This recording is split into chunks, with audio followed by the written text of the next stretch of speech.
मिथ्यात्व तथा क्लेश से चिरकाल के लिए विश्रांति तथा विश्राम में कारणभूत तत्वज्ञान में संलग्न समस्त मंगलार्थी भाइयों, मोक्ष मार्ग प्रकाशक के अंतर्गत उपदेश का स्वरूप 8वां अध्याय हमारा चल रहा है। भगवान की वाणी को शिरमोर करते हुए चलने वाला यह जीव प्रतिपल भगवान की अधीनता में रहने वाला जीव भी अनजाने में भगवान के वचनों की कैसी अभिनय कर बैठता है, ये उसका यह नमूना है। कारण एक ही है, कथन पद्धति को नहीं समझता। प्रथमानुयोग में दोष कल्पना का निराकरण 288 पेज है, यही चलेगा। प्रथमानुयोग के ग्रंथों को पढ़ता है और पढ़ते हुए ये विचारता है कि इसमें इतना श्रृंगार कैसे आ गया। मेरा ऐसा अभी मौका पड़ा नहीं है सचमुच। मैंने प्रथमानुयोग के ग्रंथ वैसे बहुत ही कम पढ़े हैं, ये दुर्भाग्य तो है ही मेरा। लेकिन जब भी विद्वानों में आपस में चर्चा होती है, बैठता हो, तो कहते इतना ऐसे कैसे लिख दिया, कितना श्रृंगार भरा साहित्य लिखा, और दिगंबर मुनि ऐसे लिख सकते हैं, ये तो समझ में नहीं आता। आपको पता होगा आदि पुराण के रचयिता आचार्य जिनसेन, उन्होंने 24 पुराण पर लेखन चालू किया था। दुर्भाग्यवशात केवल आदिनाथ का चरित्र लिख पाए और दिवंगत हो गए। पश्चात उनके शिष्य गुणभद्राचार्य, उन्होंने 23 महापुरुषों का चरित्र लिखकर तीर्थंकरों का उत्तर पुराण के रूप में उसको जोड़कर एक महापुराण के रूप में आज अपने सामने है। आदिनाथ भगवान के जीवन का, उनकी लीलाओं का वर्णन करते समय वो कैसे कैसे शादी के पूर्व, शादी के बाद, देखो मैं एक ही लाइन बोल रहा हूँ, उसमें भी कितनी आपत्ति है। मैं एक लाइन भी बोलते समय मैं बहुत सोच समझ कर बोल रहा हूँ। शादी के पहले, शादी के बाद, शादी के काल में कैसे भोग में प्रचुरता से उनकी प्रवृत्ति रही, उसका पूरा निरूपण है। आदिनाथ की पत्नी कौन? नंदा सुनंदा। उसके साथ कैसा भोग किया, और नंदा सुनंदा के सौंदर्य का वर्णन करते समय नखशिखांत, नखशिखांत समझते हो? ऐसा नियम है, ऊपर से नीचे तक वर्णन करना। कहा तो अपने ये विद्वान भूधरदास जी जैसे, वे कहते हैं, अब मैं तो ये भी नहीं बोल सकता, कह रहे महिलाओं के पास देखने जैसा क्या है, क्या है। उनके एक एक अंगों का वर्णन किया है और इतना विभत्स रूप से किया है। विभत्स मतलब उसको कोई सुने तो महिला की तरफ ना देखे, देखे ही ना, ऐसा वर्णन किया। और कहा तो विकथाओं में एक स्त्री कथा नाम की विकथा लिखी है। और कहा तो कहते हैं मुनि ने यदि काष्ठ अथवा चित्राम भी यदि देख लिया महिला का, तो अतिचार में फंस जाएंगे। कितनी? 8-10 सहस विधिशील धर चिद ब्रह्म में नित रमे रहे। ये छल करने की बात नहीं है। एक मुनिराज को रात में आरिका के साथ बात करते हुए पकड़ा गया। उनको पूछा तो उन्होंने कहा, मुनिराज के ब्रह्मचर्य व्रत सदाकाल सुरक्षित रहता है, ऐसा नहीं चलेगा बिल्कुल। लोक में चरणान योग चलता है, इसलिए मैं बहुत दफे कहता हूं, सम्यक तो न हो तो उसमें सामाजिक हानि कुछ नहीं है, लेकिन क्रियाओं में गड़बड़ी हो तो पूरी सामाजिक हानि है इसमें। इसलिए मैं कई दफे कहता हूं कि द्रव्यलिंगी मुनि को तो ब्रह्मचारी कहा जा सकता है, लेकिन कोई भरत जी को तो क्या, अणुव्रति को तक हम ब्रह्मचारी नहीं कह सकते। समझ रहे हैं अच्छे से आप? ब्रह्मचर्य अणुव्रत वाला भी भले ही दूसरी प्रतिमाओं का है, तब भी उसको ब्रह्मचारी कोई नहीं बोलेगा।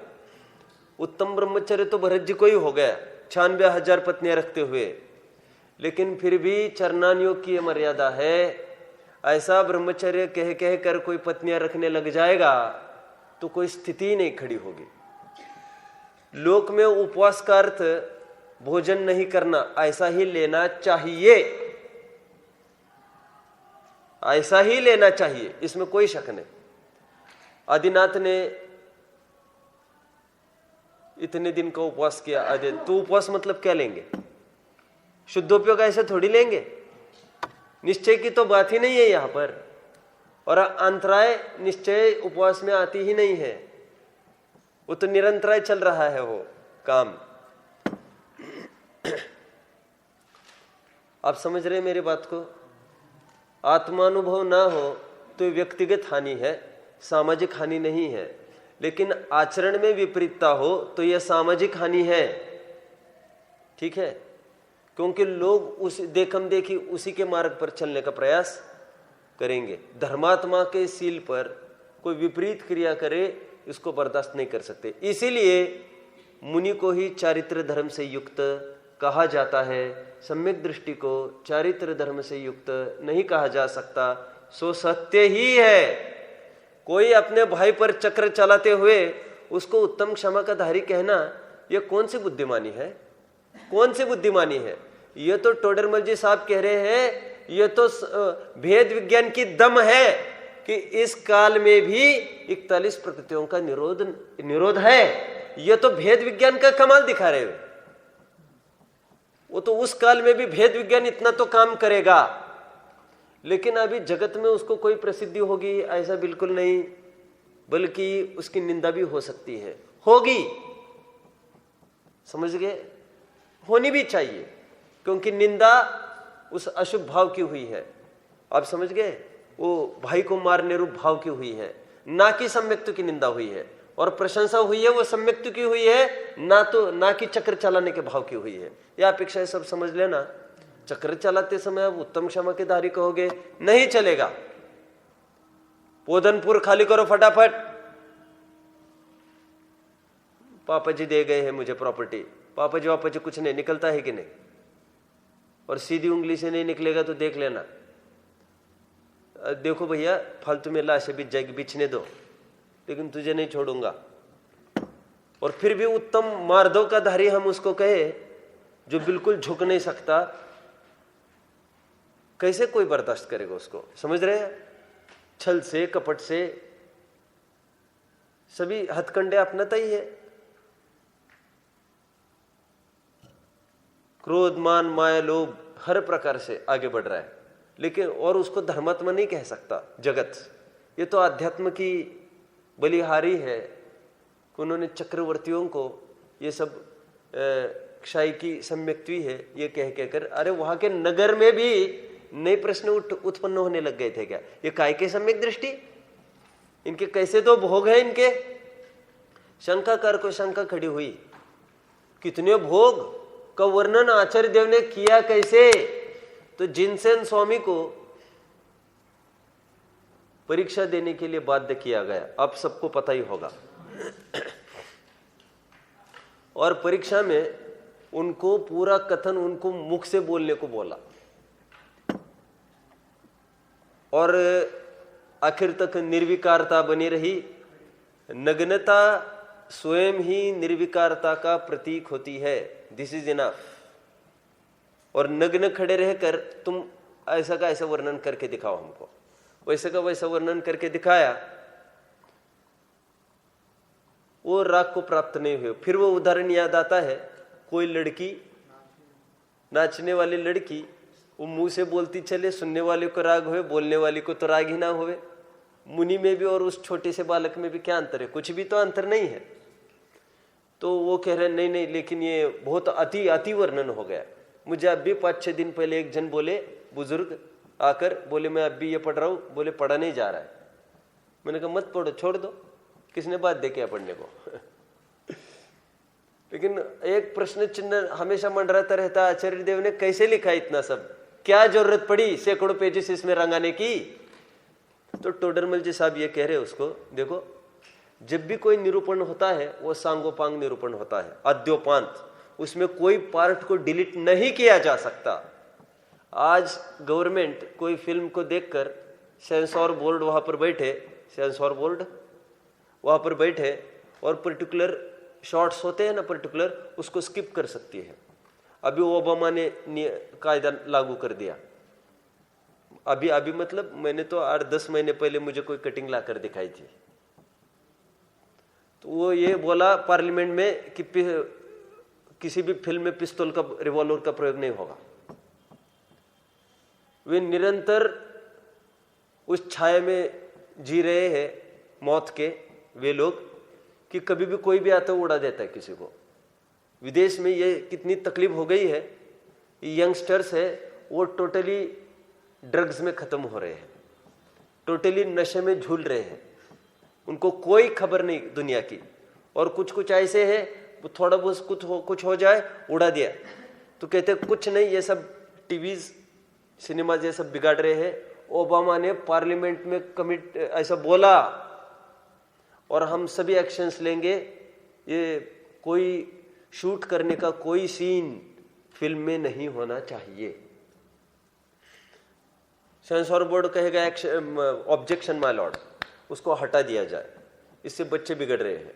मैं तो बुद्धिपूर्वक हिंसा का आपको प्रकरण बता रहा हूं। मुझे कुशील का वो अब्रह्म का प्रकरण कहने में मुझे भी तकलीफ हो रही है। आप समझ रहे मेरी बात को, मेरी पीड़ा को समझ रहे आप? आचार्य ने कैसे लिखा इतना अब्रह्म के बारे में, तो कह रहे इसको हटा दो इतने पार्ट को, बाकी तुम रख लो। आचार्य टोडरमल जी कह रहे ऐसा नहीं होता। देखो उसको जो खड़ी हुई है समस्या उसके चित्त में बिल्कुल जायज है, क्योंकि किसी को भी एक प्रश्न चिन्ह मंडराता रहता है, ऐसा कैसे लिखा आचार्य ने इतना। तो दोष कल्पना का निराकरण है, हेडिंग ही डाल दिया। उसकी कल्पना में ऐसा है कि ये दोष है, टोडरमल जी साहब कह रहे निराकरण कर रहे उसके, ऐसा नहीं है। कह रहे जो भी हम निरूपण करते हैं, सांगोपांग निरूपण करते हैं, आद्योपांत वो चीज आनी चाहिए उसमें। क्या क्या हुआ, क्या क्या नहीं, हम लिखे क्या हम सीधा बीच के 15 दिन का इतिहास हटाकर बात लिखे क्या? फिर बीच का हम क्या बोले फिर? और भोगों में प्रवृत्ति का वर्णन करना पड़ेगा हमको, नहीं तो सामने वाले हमारी जान खा जाएंगे। हमको पूरा रिपोर्ट देना है उनका। आप समझ रहे? इस प्रसंग में मैं थोड़ा आपको याद दिलाऊंगा, आपको बहुत ही अच्छा लगेगा। महात्मा गांधी जी ने एक ऑटोबायोग्राफी लिखी, माय एक्सपेरिमेंट्स विद ट्रुथ, सत्य के प्रयोग। उसमें उन्होंने वो बात लिखी है, आप सभी ने पढ़ी ही होगी। मुझे पहले बार पढ़ते समय मुझे जितना अटपटा लगा पढ़ते समय, उतना आश्चर्यचकित हुआ मैं और उतना प्रभावित हो गया गांधी जी से। वो कौन सी घटना होगी? सब जन बराबर पहचाना। पिताजी के मरणांत का समय है और डॉक्टर ने तो बोल रखा है 1 मिनट नहीं हटना यहां से, अभी ये कभी भी जा सकते हैं। और उनको इतना भी धैर्य नहीं रहा, स्त्री सेवन पर स्त्री नहीं, स्वस्त्री सेवन का इतना भाव आया, वे कमरे में गए जितने में यहां पर उनके पिताजी ने दम तोड़ दी थी। तो वे बाहर आकर उनको इतना खेद हुआ इस बात को लेकर, ऑटोबायोग्राफी में उन्होंने लिख दिया। बाद में जीवन में उन्होंने यथासंभव अधिकांश जीवन ब्रह्मचर्य पाला है उन्होंने। किसी भी दशा कुछ भी हो सकती है, किसी भी की भी, उसमें कुछ भी अचंभा नहीं होता। अंजन निरंजन बन सकता है, इसका बहुत अच्छा उदाहरण है ये। और हम हीन और ओछी दृष्टि से किसी की तरफ देखे, अरे ये क्या कर सकते हैं, इनमें क्या दम है, ये क्या क्या है इनका, ये हमारी ये मान्यता एकदम टूट फूट, एकदम उसको सैकड़ों टुकड़े हो जाते हैं। हमने जो कल्पना स्थापित की है ना, ये प्रथमोन युग की घटनाएं हमको बहुत सिखाती है, मैच्योर थिंकिंग लाती है। गांधी जी की वो घटना पढ़ी मैंने, मुझे आश्चर्य इसका ज्यादा हुआ कि उन्होंने स्वयं ने ऐसा कैसे लिख दिया। कोई लिख कर दिखाए मायकालाल, कितनी बड़ी तकलीफ की बात है। और ये भी लिख दिया मैं वेश्या के पास गया था फिर वो स्किप कर लेते हो प्रकरण, लेकिन वो साथ में बोल रहे हैं एक बात निरंतर, मुझे अहमद का साथ मिला। और अहमद मुझे निरंतर वो कभी मांस खिलाता, कभी वेश्या के पास लेके जाता। वो बहुत बड़ी शिक्षा दे रहे हैं कि भाइयों, ये इस उम्र में माँ बाप तो कम ही रहते हैं, गुरुजन भी कम ही रहते हैं, और वो कितना आपके लाइफ में एंटर करके वो नहीं काम कर सकते। आपसे एकदम टच में एक मित्र ही रहता है, समझते हो आप। एक मित्र ऐसी चीज है जो गुरुजन और माँ बाप के साथ भी वो शेयरिंग नहीं करता उस चीज की। तो आप मित्र बनाने में बहुत सावधान रहना। शिक्षा दे रहे ना वे, और शिक्षा दे रहे ये पुरुष वेद, ये वेद का सेवन का भाव कितना घातक है। ये महंत टोडरमल जी साहब के शब्दों में क्रोधमान मायलोभ का चित्रण किया ना उन्होंने, महंत पुरुष को देखता है तो ही डजंट केयर, उनको भी नहीं देखता है, लिखा है ना। और फिर वो नहीं अपने कार्य की सिद्धि हुई तो उनको मरवा भी दे सकता है, और नहीं उनको मार सका तो स्वयं विष आदि खाकर मर सकता है। उनका तो उन्होंने क्रोधमान मायलोभ तक ही लिखा है, अपन वो सीधा बढ़ा सकते हैं। कहां तक बढ़ा सकते हैं हम? नौकशय में बढ़ा सकते हैं। और लिखा भी है, क्या लिखा है उन्होंने? ज्वर के प्रकारों में काम ज्वर नाम का एक ज्वर बताया है, जिसका फल मरण बताया गया है। वैद्यक शास्त्रों में अनेक 10 अवस्थाएं लिखी है काम सेवन से, उसमें पागल होना भी लिखा गया है, पागल होकर मर जाता है। ये वहां का स्टेटमेंट है, आपको याद आ रहा होगा, सबको पढ़ा होगा सबने। फिर मैं विचार करता हूं कभी कभी, बनारसी दास जी ने ऐसा कैसे लिख दिया? बनारसी दास जी ने क्या लिख दिया? मैं आशिकी करता था,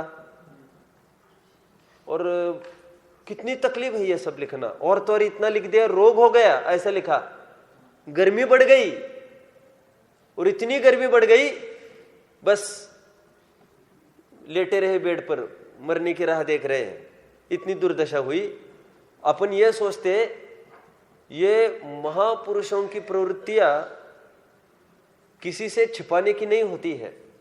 महापुरुष ये समझते हैं मैं जैसा हूं वैसा जगत मुझे परखे। ये ऑटोबायोग्राफी लिख रहे हैं ना, इसमें भी कोई अंश को थोड़ी खड़ा करना है सामने, कोई हीरोगिरी थोड़ी दिखानी है हमको। हम हमारा जीवन दुनिया के सामने रखे और दुनिया उसको डिसाइड करे कि weather he is a hero. समझ में आ गया? हम पर्टिकुलर हटा एक छाट कर दिखाए, उसमें क्या ऑटोबायोग्राफी हो गई वो? आप समझ रहे? बनारसी दास जी ने लिखा, लेकिन साथ में भाई ये भी तो लिख रहे हैं, श्रृंगार रस इतना लिखा, उतना लिखा, उतना लिखा। और फिर साथ में ये भी लिखा, वन फाइन मॉर्निंग गोमती नदी में जाकर उसके हजारों टुकड़े कर दिए श्रृंगार रस के। क्या नाम था श्रृंगार रस का? नवरस। और उसको टुकड़े कर करके फेंक दिए, पूरे बहा दिए, कि उसको उससे दूसरा कोई नहीं भटके। उसी दिन कुछ अवशेष ना रह पाए। समझते हो? ये प्रथमान योग का एक पार्ट है कि सभी अंगों का वर्णन होना चाहिए। तो फिर उसका यह कहना है ठीक है, ठीक है, ठीक है, लेकिन ज्यादा मत खींचो इस बात को। ज्यादा मत खींचो मतलब ये फटाफट फॉरवर्ड करो फिल्म को, इस मत हटाना हो तो मत हटाओ, छोड़िए, आपके साथ कौन बहस करे। फॉरवर्ड करके उसको फटाफट लेट गो। टोडरमल जी साहब ये कह रहे हैं उसको, देखो टोडरमल जी साहब कितने पक्ष में खड़े हैं, आचार्य पक्ष के आज तक की जो परंपरा आई है, कितना गाढ़ा विश्वास है टोडरमल जी को। नहीं तो इन प्रश्नों को उठाते खड़ा ही नहीं करते वे। देखो वे या तो युद्ध का प्रकरण छेड़ लेते हुए, सबसे सीधा सस्ता न्याय था वो, उन्होंने सीधा प्रथमोन्योग के नाम पर पूरा यही छाप दिया। आप समझ रहे हो कि हम बचाना चाहते, मुझे बहुत एक सच्ची बात कह रहा हूं मैं, नाम नहीं बताना चाहता मैं, कोई सेंस भी नहीं उसमें। एक बहुत बड़े विद्वान मुझे बोले, ये ऐसा जो हरिवंश पुराण निकला है ना, वो अभी वहां से छपा है, रतन चंद बारेली जी का, जयपुर से, बोले उसमें बहुत अति वर्णन कर दिया है। बोले इतना वर्णन वो छाट देते पूरा, और पूरा शील की मर्यादाओं का वर्णन लिखते, क्या बिगड़ता उनका, समझ रहे। तो मैंने तब भी उनको कहा था, ग्रंथ में जैसा है उसके हिसाब से लिखना पड़ता है। यहाँ पर अपन उसमें कुछ नहीं कर सकते। इतना हो सकता है 19-20 वर्णन किया, लेकिन अपन बिल्कुल उसको डिलीट ही करके आगे चलो, ऐसा नहीं हो सकता। समझ में आ गया। फिर तो कोई ये कहे रावण को और सीता को फिर रावण ने हरण किया, दिखावे मत, ये जलाने लग गए सब रावण को, फिर ये भी तकलीफ आ जाएगी। फिर समझ में आ गया। लोग क्या कहते उससे बात नहीं है, हम तो करते चलेंगे। टोडरमल जी साहब ने कहा, देखो मंदिर काय के लिए बनाए जाते हैं, धर्म साधन के लिए बनाए जाते हैं। प्रयोजन उसका धर्म साधन होते हुए भी कोई उसका विपरीत प्रयोग करे मंदिर का, स्त्री सेवन आदि के लिए, तो उसमें मंदिर बनाने वाले की क्या गलती। कैसा हेतु दिया कि रे ग्रंथ लिखने वाले ने निर्मल अभिप्राय से महापुरुषों के जीवन का चरित्र लिखा, उसमें स्त्री भोग आदि का वर्णन लिखा। उनका प्रयोजन लोगों को गाफिल कराना नहीं है, कामुक कराना नहीं है, बल्कि ये प्रयोजन है उनका ऐसे कामी पुरुष भी आगे चलकर खेल मात्र में सब छोड़ के चले गए। आत्मानुभव की कला इतनी सरल और सीधी है। आज एक पत्नी छोड़नी है हमको, हमारा भाव निकल रहा है, और जब भी कोई साथी पूछते हैं क्या हुआ, अपनी इतने कहते हैं अभी सोच रहे। और साथियों मतलब सामान्य की बात नहीं है, हम बड़े बड़े विद्वान लोग, सामान्य की तो कौन पूछे, विद्वान लोग का क्या हाल है आज। क्यों साहब आप रात दिन अध्ययन करते हो, क्या ब्रह्मचर्य तो पाल रहे, ब्रह्मचर्य की छोड़ो। अभी तो पहले यदि बोले कि क्यों दीक्षा लेने का कोई विचार है कि नहीं, बुढ़ापे तक वो यही बोलता रहता है, सोच रहे बाबा सोच रहे। अभी ब्रह्मचर्य भी नहीं ठिकाने, तो दीक्षा की कहाँ बात करे। समझते हो कहाँ तक आया मैं, क्या बोल रहा था मैं। इतने हमको ये कहना है, इतने कामी पुरुष भी रात दिन सवार क्या है माथे पर। एक पत्नी ने कितना पागल किया है तुमको। हमको ये दिखाना है कि काम असंभव नहीं है। 96,000 रानियों को एक सेकंड में तोड़ सकता है होना था, एक सेकंड। समझ में आ गया। इसलिए मैं हमेशा कहता हूं 96,000 जनों के दिल में कौन बसता है, एक भरत बसता है। लेकिन एक भरत के दिल में कौन बसता होगा 96, देखो तो 96,000 में से एक भी नहीं। समझ में आया। ये परिणति आपको समझनी पड़ेगी, ऐसा कैसे होता होगा। ठीक है, 2 भोग के अंतराल में भी ब्रह्मचर्य की भावना कैसे बहता होगा वो।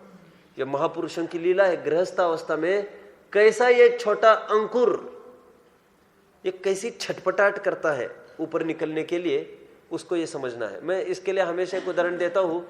एक बीज बोया, हमने बीज बोया, इसलिए मैंने थोड़े दिन पहले भी कहा था, चौथे गुणस्थान वर्ती को के जीवन को समझना समस्त 14 गुणस्थानों में सबसे ज्यादा कठिन है। सब कुछ कर रहे हैं और कह रहे कुछ नहीं है इसके श्रद्धा में। यह बड़ी तकलीफ दिखती है। मुनि अवस्था तो समझ में भी आती है, मिथ्या तो अवस्था भी समझ में आती है, लेकिन सम्यक तो अवस्था क्या चीज है। जब श्रद्धा में आ गए हैं तो ये क्या नाटक है फिर। समझ में आया। मैं कुछ बोल रहा था अभी, बोलते बोलते रह गए। बीज, हमने बीज डाल दिया जमीन में। देखो उदाहरण पॉइंट टू पॉइंट घटित करना, मेरे प्रकरण में मुझे बढ़ना है तो मैं ज्यादा नहीं बता सकूंगा। बीज डाल दिया 2 फीट गाड़ कर, 1 फीट गाड़ कर बीज डाल दिया, ऊपर से जमीन को पैक कर दिया। पैक कर दिया, ये दुनिया कैसे समझ सकती है? क्या समझ सकती है? इट हैज स्टार्टेड ग्रोइंग, वो उगने लग गया है। देखो ऊपर जब उगता है ना वो, तो उसकी कितनी स्पीड से उगता है वो, संकल्प नहीं दिख रहा है। क्या बात है? हाँ? तबीयत खराब है? अच्छा, अभी था क्या भक्ति में? हाँ? नहीं, क्या हो गया है? चलो, और कोई कम है क्या? हाँ? कम दिख रहे बच्चे? अच्छा, ठीक है। वो जो हमने बीज अंदर बोया है, उसको 1 फीट का फासला तय करके आना है ऊपर।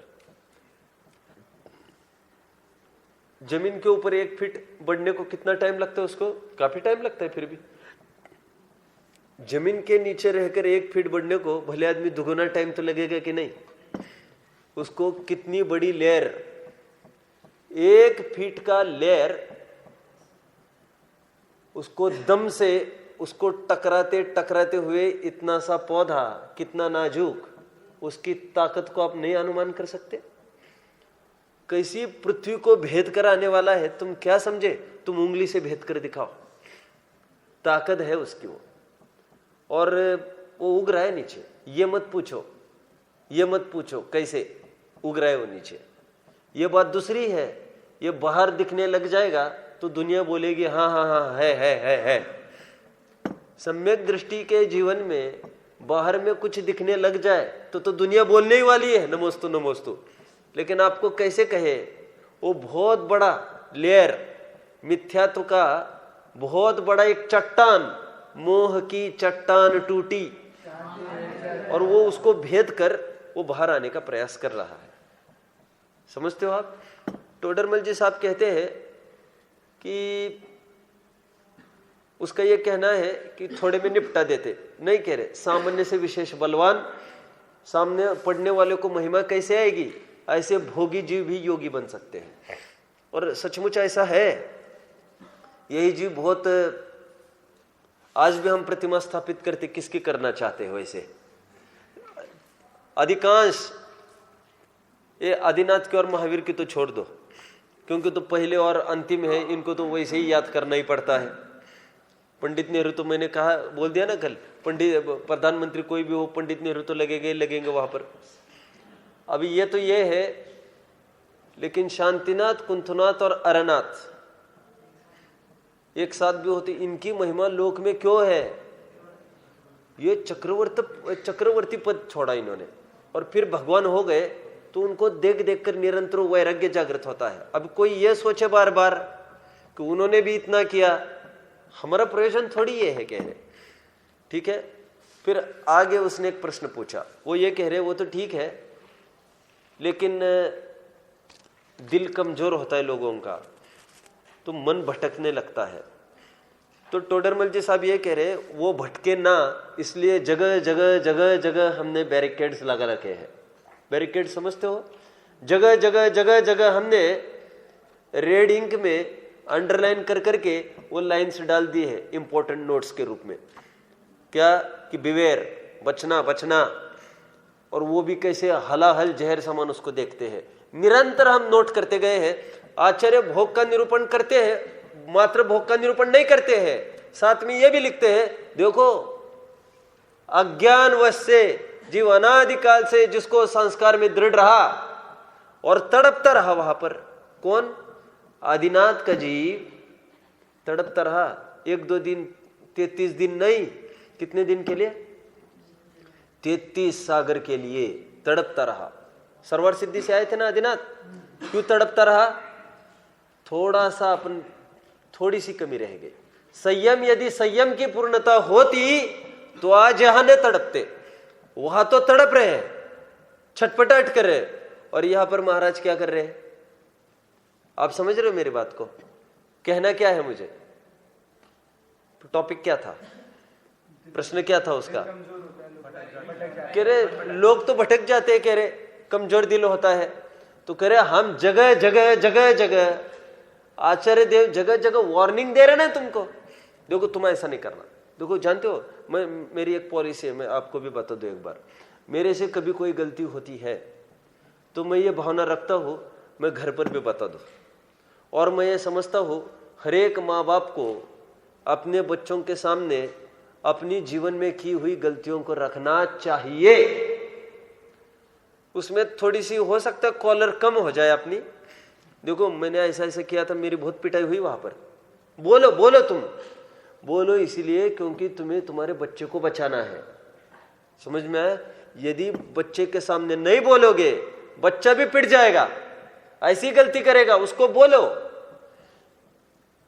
समझ में? बहुत सरलता से बोले कि हमने ये गलती की थी, हमने इसका ये फल भोगा। क्योंकि सामने वाले को गाइड कर रहे हैं ना, तो ये क्यों हम उसको छिपाने का प्रयास करके हमारी पिटाई हुई, हम गलती भी रखे और सामने वाले को एक शिक्षा भी दे देवे। आप समझ रहे?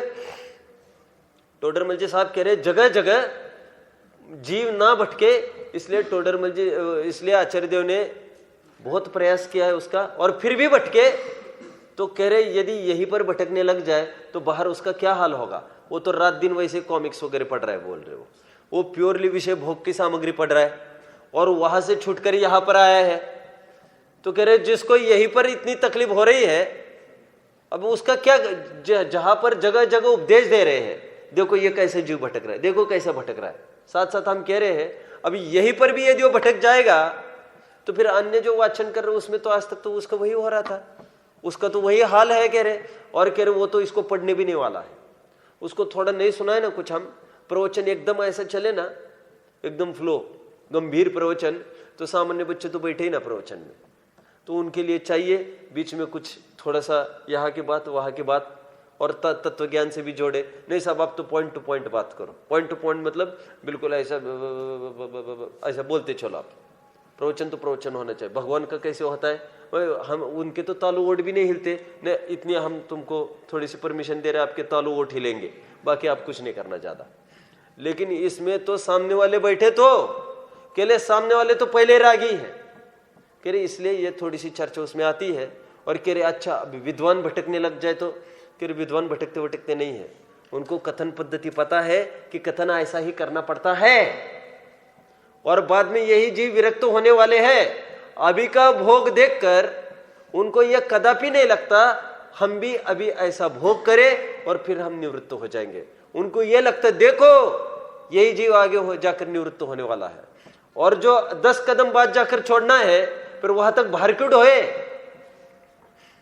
आत्मानुशासन में एक छंद है, आपको पता ही होगा, वो एक शार्दुल विक्रीडितम वाला 4 लाइन वाला है। उसमें एक भिक्षु भिखारी की, भिक्षु मतलब भिखारी हो गया है वो शब्द अभी, भिक्षु मतलब तो वैसे साधु होता है, भिक्षु मतलब साधु होता है। जैन और बौद्धों के साधु को भिक्षु कहा जाता है, भिक्खु। तो अब वो भिक्खु हो गए, भिखारी के रूप में हो गए। भीख वैसे खराब शब्द नहीं था, भिक्षा के रूप में था वो। क्या कह रहा था मैं अभी, वो इसीलिए खराब हुआ होगा भिक्षा शब्द, क्योंकि ये लोग जैसी भीख मांगते हैं ना आज के साधु वर्ग, हम आते हैं तुम तैयार नहीं रखते हो, ऐसा कभी चलेगा क्या, तो भिक्षा भी बदनाम हो जाती रहती है। फिर आप समझ गए, ये साधुओं की विपरीत चर्या के कारण ये शब्द भी बदनाम होते रहते हैं। मैं कहाँ तक पढ़ा था, शार्दुल विक्रीडितम का बोला मैंने, छंद में ये लिखा कोई भिक्षु है एक, जाते जाते उसको किसी ने, बोलो बोलो, जाते जाते क्यों, वो एक विष्टा में लड्डू गिरा था, तो उसने लड्डू विष्टा में से उठाया, उसने पोंछा और पोंछकर झोले में लगा डालने। तो उसको किसी ने पूछा ये क्या कर रहे, तो उसने कहा इसमें क्या है, मैं आगे जाकर इसको फेंकने वाला हूं। तो उसने कहा जब आगे फेंकना ही है इसको, यहां से वहां तक ढोते क्यों है इसको, सज्जनता है कि नहीं? जब भोगना ही नहीं है, जब आगे जाकर छोड़ना ही है तो अभी छोड़ दो ना, बुद्धिमानी यही है ना। तो ज्ञानी धर्मात्मा हर एक घटना ऐसी चाव से बिल्कुल नहीं पढ़ता हो। मैंने कहा ना, मेरा जितना टाइम हो गया ना अभी स्वाध्याय में, मैं तो ये सोचता हूँ अधिक से अधिक मैं अध्ययन करूँ, अध्ययन करूँ, अध्ययन करूँ। और अध्ययन में मतलब जो तात्विक है पहले उसको तो पढ़ूँ, ऐसा लगता है। थोड़ा वो भी देखे, थोड़ा क्या क्या लिखा होगा, ऐसा कभी ज्ञानी धर्मात्मा को लगता नहीं। और सहज पढ़ने बैठा तो उसको प्रतिपल ऐसा लगता है, देखो यही जीव आगे विरक्त होने वाला है, यही जीव आगे विरक्त होने वाला है। समझ में आ गया? तो टोडरमल जी साहब कह रहे हैं तुमको ऐसा भ्रम हुआ है, ये प्रथमानुयोग की ऐसी शैली होती है। तो कह रहे ठीक है, वो तो ठीक है, लेकिन उनकी कहानियां हमको क्या काम आएगी? क्या कहा? उनकी कहानियां हमको क्या काम आएगी? चलो भले आदमी, ये तो रीति नीति है जगत की, देखम देखी का व्यवहार होता रहता है। कह रहे उनकी तुम्हें क्या काम आएगी ये मत सोचो। जिस प्रकार किसी को किसी की क्रिकेट की रुचि है तो क्रिकेटर की कहानी सुनता ही है, उसी प्रकार जिसको महान पद को अंगीकार करना है, परम पद को, वो कितने चाव से परमेश्वरों की कथा सुनता है, इसमें क्या शक है? ठीक है। शिखर जी में एक बार एक विद्वान का प्रवचन चल रहा था। उसने प्रवचन के बाद घर पर आकर पत्नी को बोला, कल प्रवचन को आते समय तुम लिपस्टिक है तुम्हारे पास? उसने बोला नहीं। तुम एक काम करो, लिपस्टिक परचेस करके आओ, तुम्हारे पास ये चीज है, और जो भी कुछ होता होगा मेकअप की जितनी भी सामग्री। तो कह तुम एक काम करो, सब परचेस करके आओ और तुम एकदम सच के आना कल प्रवचन हॉल में। देखो थोड़ा प्रथमानुयोग की शैली समझो आप। आपको तकलीफ हुई क्या मैंने इतना बोला? तो अभी तकलीफ सुना है क्या उदाहरण? फिर तकलीफ होने का कारण है। फिर मैं इसमें थोड़ी सी नवीनता लाऊंगा, फिर नवीनता मैं लाऊंगा, चिंता मत करो आप। तो उसने, पंडित जी ने जैसे प्रवचन चालू हुआ, पंडित जी ने बहुत झाड़ा पत्नी को। क्या झाड़ा? ये तो वेश्यापना है, जाने किसकी पत्नी हो तुम और वो ध्यान रखता है कि नहीं तुम्हारा, लेकिन ये वेश्यापना है पूरा। और सबके बीच में उसकी बदनामी की। किसकी? पत्नी की बदनामी की। अब पत्नी बेचारी पुरानी संस्कृति की है, वो तो क्या बोले बेचारी। जो हमारे पति करेंगे, ये तो डबल रोल चल रहा है, पति भी है और विद्वान भी है। विद्वान जो भी कुछ करेगा हित के लिए करेगा, और पति तो जो करता है वो तो पति को तो परमेश्वरी मानती है भारतीय संस्कृति। तो जो भी होगा, फिर घर पर गई, थोड़ी रोने तो जरूर लग गई। तो पति ने पूछा क्या हो गया? तो समझी नहीं। बोले रोजाना महिलाएं मेकअप करके आ रही है, मैं उनको कहां से समझाऊं? मेरा अधिकार थोड़ी उनको समझाने का। इसलिए मैंने कहा तुम सज कर आ जाना, और मैंने तुम्हारे माध्यम से उनको डांट लगाई है बहुत। इसको अन्योक्ति अलंकार कहते हैं। क्या कहते हैं? अपनी इतना उदाहरण सुना था। इसको मराठी में कहते लेकी बोले सुने लागे। लिख लो आयुष, तुम भी सीख लो थोड़ी मराठी, कुछ पाप नहीं लगता। लिखो लेकी बोले। अच्छा पेन बदल रही है तो अच्छा पीछे लिख रहे हैं स्पेशल नोट में, बहुत अच्छा। लेकी बोले सुने लागे। अब मैं बता रहा हूं आपको। लेक मतलब होता है लड़की, और सुन मतलब होता है बहू। लड़की को बोलना और वो बहू को लग जाती है बात, ये बात है। ये बहू भी है घर में, लड़की भी है। जो भी कहने बहू को मत बोलो, उसको लगता है जबरन हमारे पीछे ही पड़ी रहती है ये रात दिन। तो तुम जो भी कुछ कहने तुम लड़की को बोलो तो तुम्हारा ऑपरेशन काम हो जाएगा। अब मैं मेरी नवीन बात बताऊं क्या? ये अन्योक्ति अलंकार क्यों बताया मैंने?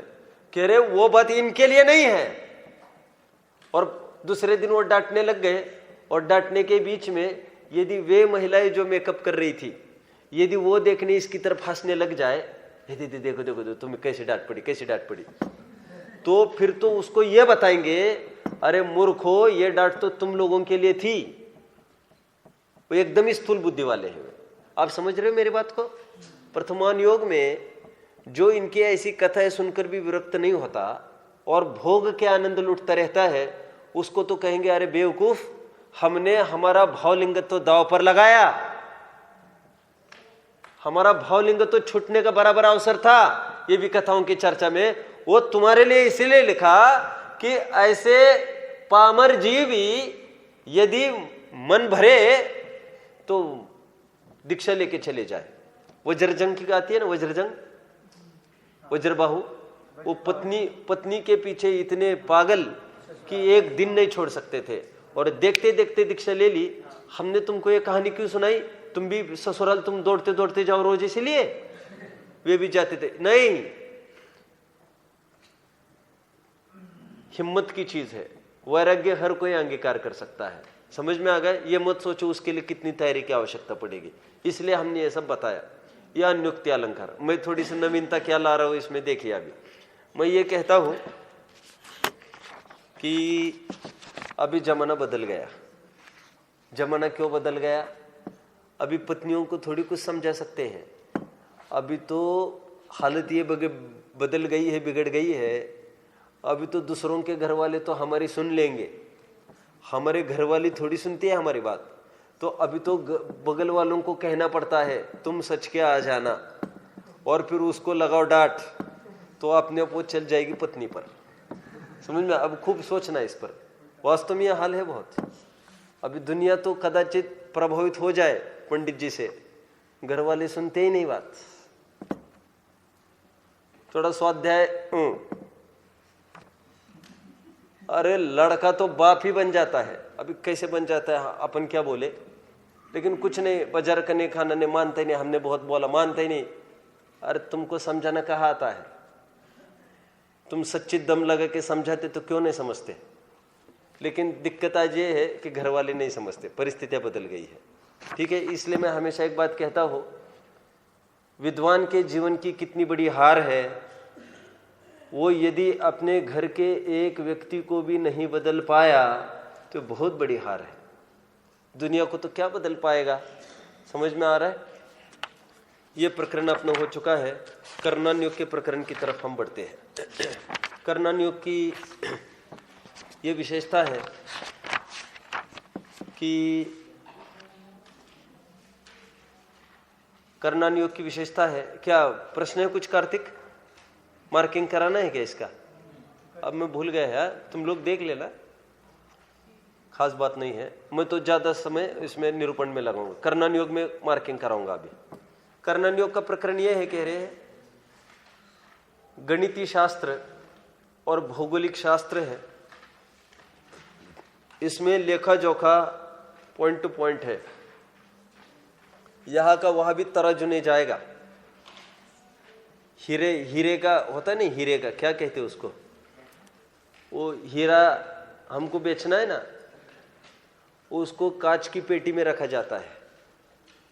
क्यों? उसको हवा का थोड़ा भी झोंका लगे और यहाँ वहां भी हो जाए, वो जो हमको दिखे भी ना, लाखों का घाटा हो जाएगा उसमें भी। तो कर्णन योग का जो कथन है, दो टूक कथन होता है। प्रत्यक्ष सूक्ष्म कथन कर्णन योग द्वारा होता है। तो कह रहे हैं कर्णन योग के अध्ययन करने में ज्ञान बहुत निर्मल होता है। टोडरमल जी साहब को वह प्रकरण पूरा पढ़ लेना। कौन सा? सम्यक ज्ञान चंद्रिका की पीठिका। कितने जनों ने पढ़ी है? सम्यक ज्ञान चंद्रिका की पीठिका आपने पढ़ी है?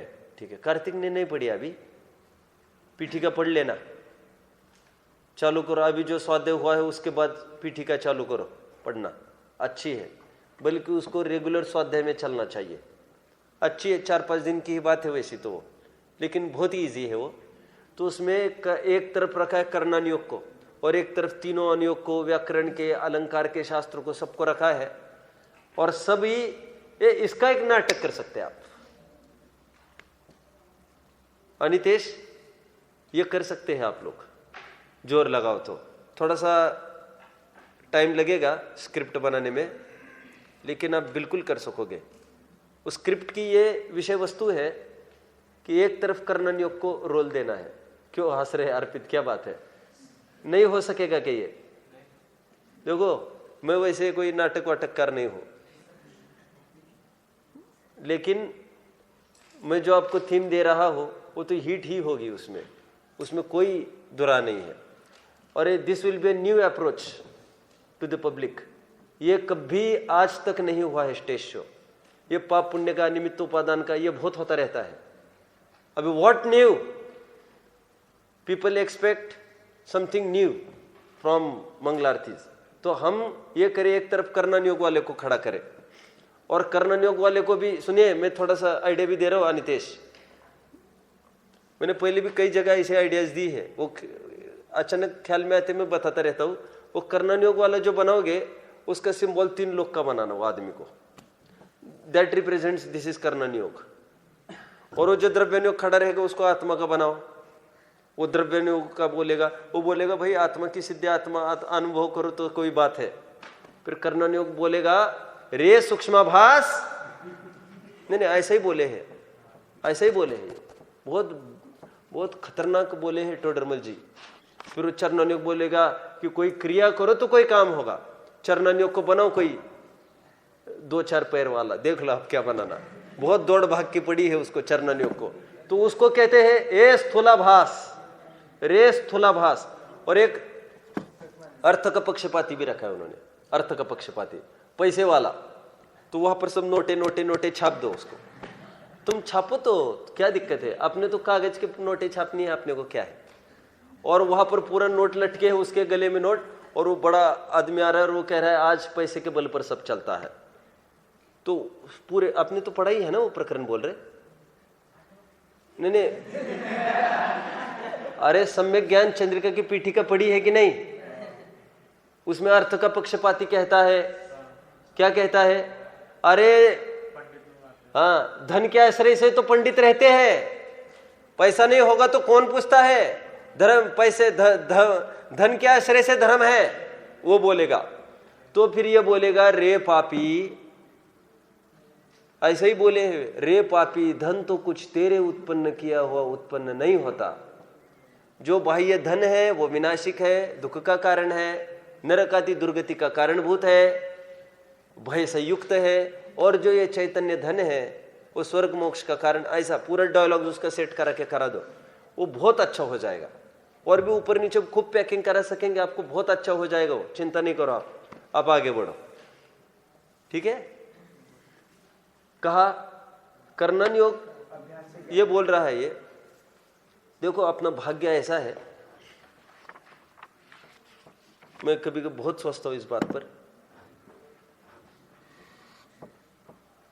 हमारे प्रथम श्रुत स्कंद के कर्ता धरसेन स्वामी, और समय का अंतिम काल चल रहा है, ठीक है। और अंतिम काल में वे सालों किसमें लगा रहे हैं? पूरा षटखंडगम की विषय वस्तु दे दी, जबकि हम क्या एक्सपेक्ट करते हैं उनसे। और आज इतने फैले हैं लोग, इतने कीटाणु फैल गए सब जगह। वे कहते कर्णन योग कुछ नहीं, एकदम जैसे आतंकवादी घुस के आता है ना अपने घर में, तो एकदम आदमी एकदम आंदोलित हो जाता है। ऐसा कर्णन योग नाम पर एकदम उनको लगता है कौन आतंकी घुसाया, बहुत तकलीफ। फिर चरणन योग वाले को बहुत, वो देख ही नहीं सकते ऐसे लोगों को। उनको आदर्श लेना चाहिए कि मरने के काल में भी उनको विकल्प ये उत्पन्न हुआ धरसेन स्वामी को, और उसके लिए भी परीक्षा की। 5 साल पहले पढ़ाया, लिखना नहीं मेरे सामने, तुम बाद में लिखना, पहले समझो विषय वस्तु को। और क्या बात है अर्पित, मुझे भी बताओ भाई, हम भी इंसान हैं, हम भी आनंद ले। अच्छा, कर्णन योग के विशेषज्ञ बैठे, ऋषभ जी इसको बना देना, 3 लोग का नक्शा इसके नाप का दे दो, बराबर 14 फुटी दे दो इसके नाप का, बना दो। इसको भी एक हाथ दे दो, चरणन योग वर्णन कुछ सत्यम को। चलो, कहाँ है, कहाँ पर आए? भूत बल। अभी टोडरमल जी को देख लो, टोडरमल जी साहब ने भी, थोड़ा सा बताता हूं मैं।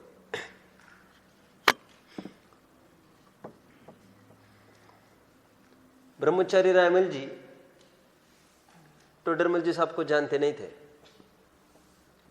उनको बहुत शंकाएं उत्पन्न हुई।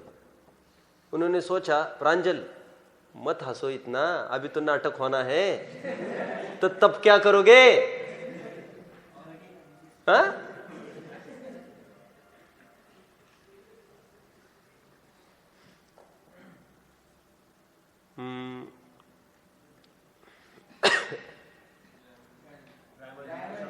रायमल जी को शंका उत्पन्न हुई कुछ। वे जयपुर आए टोडरमल जी को मिलने। देखिए, जिज्ञासा समझिए। पता चला टोडरमल जी नहीं है, तो वे वहां से आगरा गए भूधरदास जी को मिलने। तत्व चर्चा की। समकालीन थे ना, ये समकालीन थे ये सब। भूधरदास जी से चर्चा की, फिर निकले। कहां पर निकले शशांक? अगेन जयपुर। टोडरमल जी छाए थे, मिलके ही रहेंगे उनको। कौन है वो शख्स जिसके बारे में हम इतना सुनते हैं, विद्वान है विद्वान है। अब उनके पास जाएंगे, सब हो जाएगा, सब हो जाएगा, सब हो जाएगा। कौन है ऐसा व्यक्ति? टोडरमल गए, फिर गए जयपुर। फिर ये पता चला कि वे नहीं है घर पर। उदयपुर दौलत राम जी कासलेवाल को मिलने। देखो, ऐसी धगज विद्वानों को आपस में होना। उनसे भी काफी चर्चा की। अगेन जयपुर। फिर पता चला कि वे यहां तो है ही नहीं, वे तो यहां से 150 किलोमीटर दूर सिंघाना में आपको मिलेंगे। गए 150 किलोमीटर दूर सिंघाना में टोडरमल जी के पास। फिर वे कहते हैं, हमने उनको हजारों प्रश्न पूछे और उन्होंने हजारों प्रश्न का समाधान एकमात्र गोमट सार के आधार से दिया। उनके ज्ञान को देखकर मुझे केवल ज्ञान की महिमा भासित हुई। क्या? केवल ज्ञान की महिमा भासित हुई। टोडरमल जी साहब ने इसमें भी लिखा है। कर्णन योग का मुख्य प्रयोजन यह है, इतनी सूक्ष्म अति सूक्ष्म चर्चा देखकर जो को इतनी महिमा आने लगती है सर्वज्ञ के प्रति, इतना सूक्ष्म निरूपण कैसे लिखा? समझ में? ये आज कह रहे 9 प्लैनेट है, फिर जानते हो ना इनकी स्टडीज में क्या रहता है? वो कहते हैं 9 प्लैनेट्स है, और फिर नीचे क्या लिखा रहता है? एक फुटनोट, अभी बहुत शोध खोज चल रही है। हम जब पढ़ रहे थे तो हम 10 प्लैनेट्स पढ़ते थे, और तुम लोग कितने पढ़ते हो? अभी 8 हो गए क्या? दिन ब दिन घटते जा रहे। और नीचे ये लिखते रहते हैं वे कि शोध खोज जारी है, शोध खोज जारी है। और कभी कुछ प्लैनेट है कहते, कभी कुछ है कहते हैं। इनका इनमें तालमेल नहीं है। बहुत बड़े ग्रुप से 2-3 ग्रुप्स हो गए हैं साइंटिस्ट में भी। चंद्रमा पर नहीं गए ये कहने वाला भी 50% ग्रुप है आज साइंटिस्ट का, पता है आपको? चंद्रमा पर गए नहीं ये साइंटिस्ट में ही 50% है आज। ऐसे वे कहते ये पागल बना रहे दुनिया को, आज उन्हीं में ही नहीं है कुछ। ये सभी स्थितियों को देखकर और केवल ज्ञान ने जो बात की है, जो सूक्ष्माति सूक्ष्म चर्चा की है, वो यथार्थ भाषित होती है। तो उसको सहज कर्णन योग पर महिमा आती है। कर्णन योग में बहुत प्रकार का निरूपण है, कहीं निश्चय का, कहीं व्यवहार का, कल देखेंगे हम। और तत्वज्ञान होने के पश्चात इस पर चर्चा करते हैं। तत्वज्ञान होने के पश्चात उसको कर्णन योग की समस्त चर्चा विशेषण रूप भाषित होने लगती है। विशेषण रूप मतलब पहले जिसकी सामान्य जानकारी थी, अब विशेष विशेष उसको भाषित होने लगती है। इसी को बताऊंगा, फिर कल चर्चा करेंगे कर्णन योग के व्याख्यान का विधान। इस पर चर्चा करनी है हमको कल। अभी चर्चा इतनी सी करनी है कि विशेषता तत्वज्ञान होने पर क्या भाषित होगी। अभी तो कर्णन योग में इतना ही सामान्य उसने समझा कि इसमें बहुत सूक्ष्म अति सूक्ष्म निरूपण है कर्मों का और परिणामों का, ये हो गए सामान्य। अभी डिटेल में पढ़ता गया, उसको पता चला। आज तक सम्यक्त की महिमाएं सुनी थी। भेद विज्ञानतः सिद्धा सिद्धा एकिल केचन अस्य भावते बद्धा बद्धा एकिल केचन। जगह जगह समय सार में पढ़ते रहो आप, पूरे भेद विज्ञान की धुन है। भावेद भेद विज्ञानम इदम मिच्छिन्न धारया। आगे क्या है? कब तक बहते रहना? ज्ञानम ज्ञाने प्रतिष्ठित। कब तक? ये निरंतर भेद विज्ञान भेद विज्ञान भेद विज्ञान। निरंतर भेद विज्ञान करते रहो, भेद विज्ञान ही मुक्ति का उपाय है। अभी समय सार ने इतनी 25 दफे चिल्ला चिल्ला कर बोली, सामने वालों तो जितना समझेगा उतना ही समझेगा। तुमने तो बस नई नई गाथाएं बदल रहे हो, तुम बात तो एक ही बोल रहे हो कि भेद विज्ञान को प्रकट करो। अभी कर्णन योग कैसे गले उतारेगा देखो। अब जानते हो भेद विज्ञान क्या चीज है? बोले एक बार भेद विज्ञान हो जाए ना, भेद विज्ञान होने के बाद उसी समय में 41 आउट ऑफ 148 प्रकृतियां उसी समय में रुक जाएगी बनना। 41 कौन कौन से मालूम? रात दिन तुम बेचैन होते ना जिसको लेकर, ये नरक गति, नरक गति अनुपूर्वी, तिरंज गति, तिरंज गति अनुपूर्वी, नपुंसक, स्थावर, एक इंद्रिय, दो इंद्रिय, तीन इंद्रिय, सूक्ष्म, आतप आदि आदि आदि, अनंत अनुबंधित, चतुष्क, ये जितनी महाघात की प्रकृतियां है, इन सब पर पहले झटके में चौकड़ी लग जाती है। ठीक है? और जानते हो प्रायोगिक लब्धि की कितनी ताकत? प्रायोगिक लब्धि में ऐसा परिणाम होने लगता है, 46 प्रकृतियों का वहां पर अबंध हो जाता है, जिसको मैंने एक शब्द का प्रयोग किया था, बंधापसरण। ये तत्व ज्ञान विचार में कितनी ताकत है। अब मात्रे को तत्व विचार में बहुत निर्जर होते, बहुत निर्जर होते, हाँ होते, बहुत निर्जर होते। अब उसको दिखाओ, ये बहुत मतलब कितनी 46 प्रकृतियां वहां पर बनती ही नहीं, और उस सब कोड़ा कोड़ी सागरों की स्थिति घटकर कहां तक आ जाती है? अंतः कोड़ा कोड़ी। और कर्ण लब्धि में आया, रह गए अंतर्मुहूर्त। और कौन कौन सी प्रकृतियां कैसी तीव्रता से बदल रही है, कैसे आ रही है, जा रही, सब पूरा ये जो बताया, उसको विशेषता भाषित होने लगती है। उसको लगता है सम्यक तो प्रकट किया जाना चाहिए। समझ में आया? अणुव्रत में चला गया। और जानते हो व्रत की महिमा? अभी चरणन योग, डंके की चोट, अभी भेद विज्ञान की महिमा कौन कर रहा था? समय सार। उसकी कुछ ही एक नहीं चली जब तक कर्णन योग मंच पर नहीं आया। अभी चरणन योग खड़ा हो जाएगा। चरणन योग क्या खड़ा हो जाएगा? अनुव्रत पालन करो, अनुव्रत पालन करो, नगाड़े बजा रहा है, महाव्रत पालन करो, महाव्रत पालन करो। अभी जैसे ही कर्णन योग मंच पर आएगा, कर्णन योग बोलेगा, जो भी व्रत का पालन करता है जीवन में एक बार, वह कभी भी देव गति के अलावा अन्य गति को जाता ही नहीं। सम्यक दृष्टि तो पहले बांधे हुए आयु के कारण वो तो कदाचित नरक में जा भी सकता है, देव गति में तो व्रतियों को तो ऐसा संभव नहीं। समझ में आ गया? अणुव्रत हो या महाव्रत हो, वो इस गति में नहीं जाता, ऐसा नहीं होता, वैसा नहीं होता, और ये महाघात की 10 प्रकृतियां रुक जाएगी। ये जो जोर, ये विशेषता किससे भाषित होगी हमको? उदित किससे? किससे? कर्णन योग से। कर्णन योग सब बातें, सातवें गुण स्थान के ऊपर असाता की उदीर्णा नहीं होती, कुछ भी उपसर्ग वगैरह वहां पर नहीं हो सकता। अब जानते हो, कुछ ही नहीं। और ये सहज प्रताप है ऐसा। ठीक है? और सचमुच वो केवल ज्ञान में उपसर्ग नहीं होता, कहते ना, कायदे से तो मैं ये कह रहा हूं सातवें गुण स्थान में असाता की उदीर्णा का अभाव बोला है। ठीक है? अभी तो उसको तो ऊपर ही ऊपर चढ़ना है, उसको पीछे हटना ही नहीं है। और फिर आश्रव भी होता है 13वें गुण स्थान में, तो कैसा आश्रव बोला? सातवें वेदने का तीव्र आश्रव चलता रहता है उसको। और सर्वोत्कृष्ट सातवें वेदने का आश्रव वहां पर चलता है, जिसके कारण उनकी देह की स्थिति बनी रहती है। ये अरहंतों की महिमा भाषित हुई। कर्म की एक एक समझ में आ रहा है आपको? ये मोह के निमित्त से कैसे क्या हो रहा था, अब मात्र ये रेपताश्रव रहा, मात्र योग रहा, उसके योग की कितनी ताकत रही। और अभी आपको बताए कि योग बाहर की क्रियाओं में तुम फेरफार करने का प्रयास मत करो ज्यादा, अभी दम पड़ेगी। और वैसे बोलो क्रियाओं से कुछ नहीं होता, क्रियाओं से कुछ नहीं होता, ऐसा नहीं चलेगा।